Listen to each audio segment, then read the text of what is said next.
Good morning, everyone. This is Ma'am Gia Soti Mendigo, and welcome to our class for this morning. So, before we start our formal discussion, I just want to remind you our classrooms. First is be on time. Second is take control of your noise.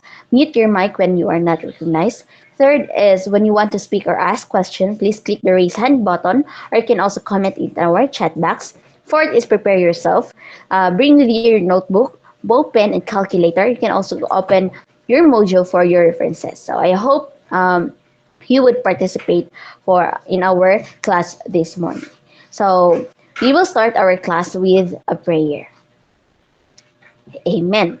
So this morning we're going to tackle about the measure of central tendency.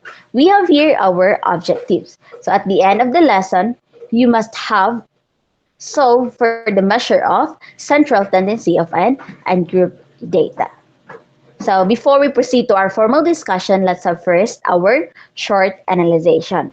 Now, I encourage everyone to please utilize our chat box, or you can also click the raise hand button for you to recognize.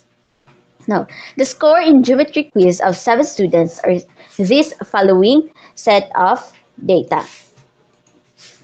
So, arrange the collected data values in ascending order.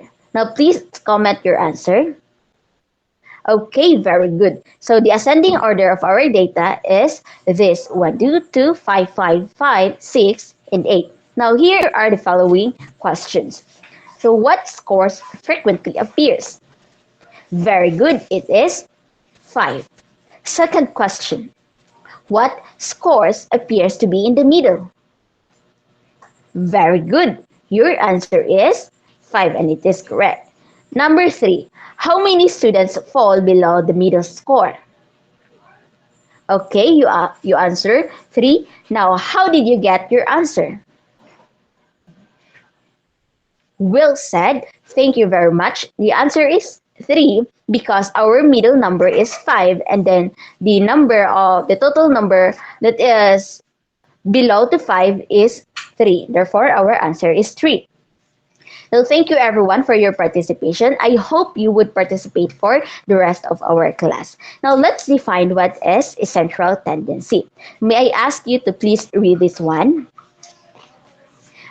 Okay, thank you. Now our central tendency is also known as the measure of central location, where these are also classed as summary statistic. Now there are three main measure of central tendency. These are the mean, the median, and the mode. Now, first, let us define what is a mean. Okay, may I ask you to read this one? Hands up. Very good. Thank you very much. So, what have you learned in this slide or in our definition of our mean? Okay, very good. So, our mean is also known as the average. Now, we have here our formula on getting the mean. Now let us know what are the parts of this formula. So first, let us know what is this x bar us, or this is called the mean. And then our x is the values or the scores. Our summation x is the sum of all values of each observation in the data set. And our n here is the total number of observation. Now let's use this formula in getting the mean. We have here our example. If our data points are this following data set, what is the mean? To calculate the mean, first we have to get the sum of all our data. So using the summation of x, we have to get the sum of all our data, where we have 50, and then divide by the number of observation. So our number of observation is the n. So as you can observe, there are 5 number of observation. Then we have 50 over 5 is equal to 10 centimeter. Therefore, our mean is 10 centimeter. What is the mean of the data set? Is it A, 17, B, 70.2, C, 18.2, D, 19? Thank you very much for your response. I have seen now all your answer. So in here, let's find out if your answer is correct. Using again this formula, we have to substitute. Here is our solution where mean is equals to 17.2. Very good, your answers are correct. Now, let's define what is the median. So, median is the middle data point for the set data that has been arranged in ascending or descending order.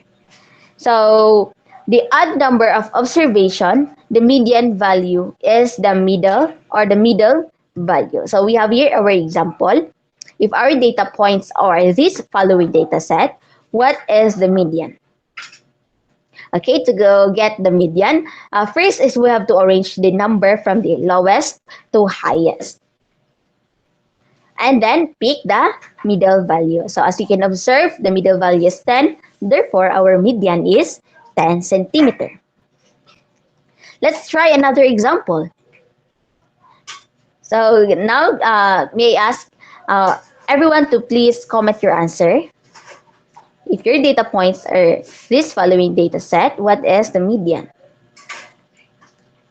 Okay, let's find out if your answer is correct. First, we have to arrange the number from lowest to highest.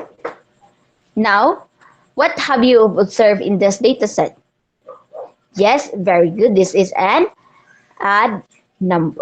The total number is an odd number. So in here, we are just going to pick the two middle value or two middle data. So we have here 13 and 14 and then get the mean. So let's just add 13 and 14 divided by 2. Therefore, our median is 13.5 centimeter. Okay. Now let's try this one. Let's utilize our chat box. Now what is the median for the data set? 17, 23, 17, 13, 14, and 19. Okay, thank you everyone for your response. I have seen now your answer. So let's find out if your answer is correct. So first is we have to arrange the number from lowest to highest and then pick the middle value. Since the middle value is 17, therefore our median is 17. So thank you. Okay, letter A. Now let's proceed to our another measure of central tendency. We have here the mode. So define the mode. So mode is the number that occurs most often in the set of data. So a set of data that can have more than one mode. So we have here our example. If our data points are this following a data set, what is the mode? Again, to get the mode, let's just count the frequency of each data point. So as you can observe in our data set, the 5, 7, and 18 appears only once. Therefore, our mode is 10. Or this is called N-modal. Now, we have another example. The math quiz score of 10 students were then find the mode. Okay, very good. Some of you have now the answer. So in here, first is we have to count the frequency of the data point. As you can observe, the 3, 4, 6, 7, 8, and 10 appears only once. And our 5 and 9 appears twice. Therefore, our mode is 5 and 9. Or this is called bimodal. And then another example, we have here the math quiz score of 10 students were this following data set. Now find the mode. So again, here is our solution. Let's just count the frequency of each data point. So as you can observe, since 5, 8, and 9 occurs most frequently, therefore these are our mode, or this is called trimodal since we have 3 modes. Now we have our another example. So again, let's just find the frequency of each data point. And then since 3, 5, 8, 9 occurs most frequently, or these are our mode, or this is also called as multimodal. So in here, if all numbers appears the same number of times, there is no mode for the data set. So as you can observe here in our example, our 2, 7, 5, 10, and 4 appears only once. Therefore, there is no mode exist. Okay? Now let us try if you have understand what I have discussed to you about the mode. So please utilize our chat box, comment your answer. Find the mode of the following ages of students in culinary class.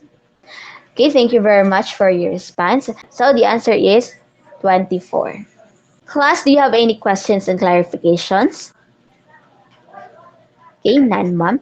Now, if you don't have any questions and clarifications, then let's end our class. See you next meeting. Bye.